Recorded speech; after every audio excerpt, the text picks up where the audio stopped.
The night started like any other at the small roadside diner on the edge of Memphis. The neon lights flickered softly against the dark sky, and the smell of grilled burgers and sweet pie drifted through the warm summer air. Inside, a small crowd had gathered around the jukebox, laughing, chatting, and sharing stories after a long day. It was the kind of place where strangers became friends over a cup of coffee and where music was always playing in the background. No one in that diner expected history to unfold before their eyes. At a corner table sat a young man named Danny Carter. Danny was known among his friends as the class clown, the kind of guy who could turn any quiet moment into a joke. He had messy brown hair, a leather jacket that looked older than he was, and a guitar leaning against the wall beside him. Danny loved music, but he was more of a dreamer than a professional. Most nights, he played for fun, strumming chords and singing old rock and roll songs just to make people smile.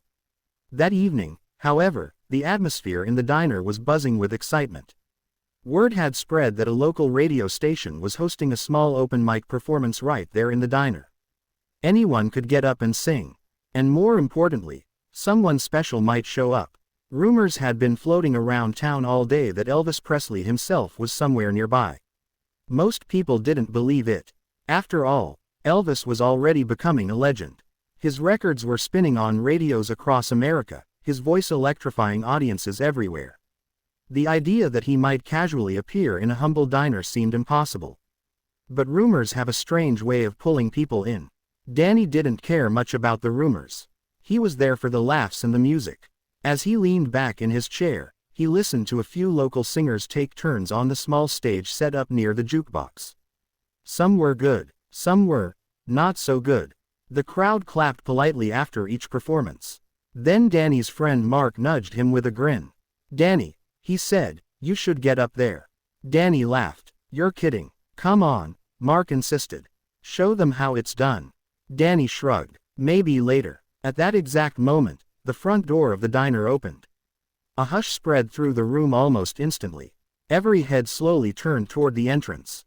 Standing in the doorway was a tall young man with slicked back dark hair, a confident smile, and a presence that seemed to pull the entire room toward him. Even before anyone said his name, people knew. It was Elvis Presley. The diner fell completely silent. A waitress nearly dropped a tray of milkshakes. Someone whispered, "No way." But it was him. Elvis stepped inside casually, as if walking into any ordinary diner. He nodded politely to a few stunned faces and took a seat at the counter. The room stayed frozen for several seconds before the whispers began spreading like wildfire. "Is that really him?" "It can't be. It's Elvis." The radio host running the open mic looked both thrilled and terrified. Having Elvis Presley in the building was already unbelievable. But what happened next would become the story everyone talked about for years. Danny leaned toward Mark with a mischievous grin. "Hey," he whispered, "should I challenge him?" Mark nearly choked on his soda. "You're insane." Danny laughed. But the idea had already planted itself in his mind. He stood up slowly, grabbed his guitar, and walked toward the stage. The crowd watched curiously. Danny climbed onto the small platform and adjusted the microphone. The radio host handed him the mic with a nervous smile. "All right, folks," Danny said into the microphone, his voice echoing across the quiet diner. "I've got something to say." Everyone leaned closer. Danny looked across the room, directly at Elvis Presley. And with a playful grin, he said, "Hey Elvis, how about a little challenge?" The entire diner gasped. A few people burst into laughter, thinking it was just a joke. Others looked horrified. "You didn't just challenge Elvis Presley." But Danny kept going. "One song each," he said. "Let the crowd decide." For a moment, the room was so quiet you could hear the hum of the refrigerator behind the counter. All eyes turned to Elvis. The king of rock and roll slowly turned on his stool. He looked at Danny. Then he smiled. A real, amused smile. Elvis stood up, walked toward the stage, and leaned casually against a nearby table. "Well now," he said, his southern drawl warm and relaxed. "That sounds mighty interesting." The crowd erupted in cheers. Nobody could believe what was happening. Elvis Presley had accepted the challenge. Danny suddenly realized what he had done. His playful joke had just turned into the biggest moment of his life. But it was too late to back down. The radio host stepped forward, trying to contain his excitement. "Ladies and gentlemen," he announced, "it looks like we've got ourselves a little musical showdown tonight." The crowd roared. Danny swallowed nervously and adjusted his guitar strap. "You first," Elvis said with a grin. Danny nodded. His hands trembled slightly as he began strumming the opening chords of an old blues song he had practiced 1,000 times in his bedroom. At first, his voice came out shaky. But then something incredible happened. The nerves faded. Danny closed his eyes and let the music take over. His voice grew stronger, deeper, full of emotion. The small diner filled with the raw sound of rock and blues blending together in a way that made people lean forward in their seats. Even Elvis raised his eyebrows in surprise. The kid could sing. By the time Danny finished the final note, the room exploded into applause. People stood from their chairs. Some even whistled. Danny looked stunned. He hadn't expected that reaction. Then it was Elvis's turn. The king stepped onto the stage, adjusting the microphone with effortless confidence.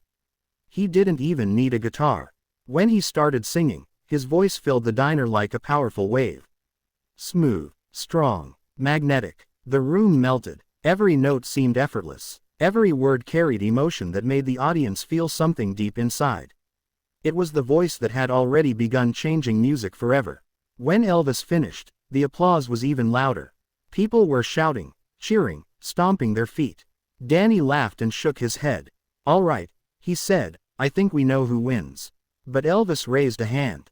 "Not so fast," he said. He turned to the crowd. "What do y'all think?" The audience cheered for both of them. It wasn't a clear winner. In fact, the crowd loved the surprise of seeing the two perform together. Elvis looked back at Danny with a playful smile. "Tell you what," he said. "Instead of competing, how about we try something else?" Danny tilted his head. "What's that?" Elvis picked up Danny's guitar. "How about a duet?" The diner went completely wild. Danny could hardly believe it. He was about to sing with Elvis Presley. The two stepped up to the microphone together. Elvis started a rhythm on the guitar. Danny followed his lead. Their voices blended in a way no one expected. Elvis's smooth confidence paired with Danny's raw energy created something magical. People were clapping along. Some were dancing between the tables. Even the waitresses had stopped working to watch. The diner had transformed into a tiny concert hall. When the final note rang out, the entire room jumped to their feet in a thunderous standing ovation. Danny looked at Elvis, still in disbelief. Elvis laughed and patted him on the shoulder. "Son," he said, "that might have started as a joke, but you've got real talent." Danny felt his face turn red. "Thanks, I think." Elvis handed him the guitar. "Keep playing," he said. "You never know where it might take you." Then Elvis waved to the crowd and quietly slipped out the front door, leaving behind a room full of stunned faces. Danny stood on the stage holding his guitar, the applause still echoing in his ears. He had challenged Elvis Presley as a joke. And somehow, the impossible had happened. For years afterward, people who had been in that diner told the story to anyone who would listen. The night a young dreamer challenged the king of rock and roll. And instead of humiliation, he found a moment of music that no one there would ever forget. Mike Sparkles.